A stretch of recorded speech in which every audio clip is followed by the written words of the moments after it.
on a boat when suddenly a storm begins.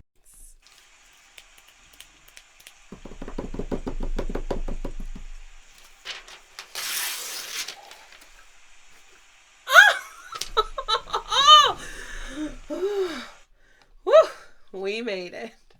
Hi, I'm Crystal Marie Stewart, and on today's Willpower, we're going to talk about sound effects in Shakespeare's theater. The entire plot of Twelfth Night wouldn't take place if Viola and her brother Sebastian were not in a big shipwreck and thinking the other one was dead. Without the shipwreck, Viola wouldn't have had to disguise herself as a man, and all of the comedic mistaken identity plot wouldn't even have to happen. But Shakespeare's story doesn't actually start with a big, dramatic shipwreck on stage. In fact, we first learn about the shipwreck when Viola and the ship's captain have washed on shore in Act 1, Scene 2. They describe how the boat came apart and how Sebastian tried to save himself, but it is left to the audience to imagine the action. Why not actually make the shipwreck happen on stage? Well, let's learn a little bit about what the theater looked like in Shakespeare's day. Many of Shakespeare's plays were performed in London's Globe Theatre. The Globe was a round wooden building shaped like a donut with an open roof in the middle. The stage was a raised platform, and the audience stood on three sides. There was no curtain and no way to create a blackout. So rather than building sets that needed to be changed for each scene, the setting was described by the actors, and the audience was encouraged to use their imagination. But that doesn't mean there weren't special effects. Although Shakespeare was writing plays in the 1600s, long before electricity could provide special lighting or sound effects, his plays were full of dramatic and fantastical events. Here are some of the ways that Elizabethan performers would make their audiences gasp with surprise. Trapdoors. People could appear or disappear from trapdoors in the stage. Hell. Or they could be flown in from above to simulate heaven. There's also some blood, guts, and gore. For instance, there's lots of fighting in Shakespeare's plays.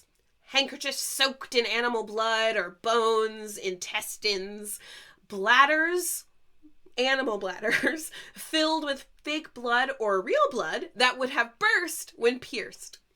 Cannons and fireworks. To create thunderstorms and battle scenes, they'd roll a cannonball across the ground, shaking sheets of metal or set off fireworks. Anything that made a really loud, cacophonous noise. It was also common to set off a cannon when an important figure entered the stage. What an entrance, right? Side note.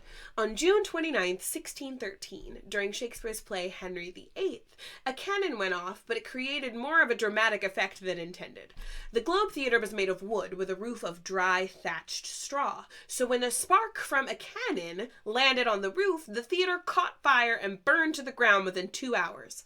Hot mess. Literally.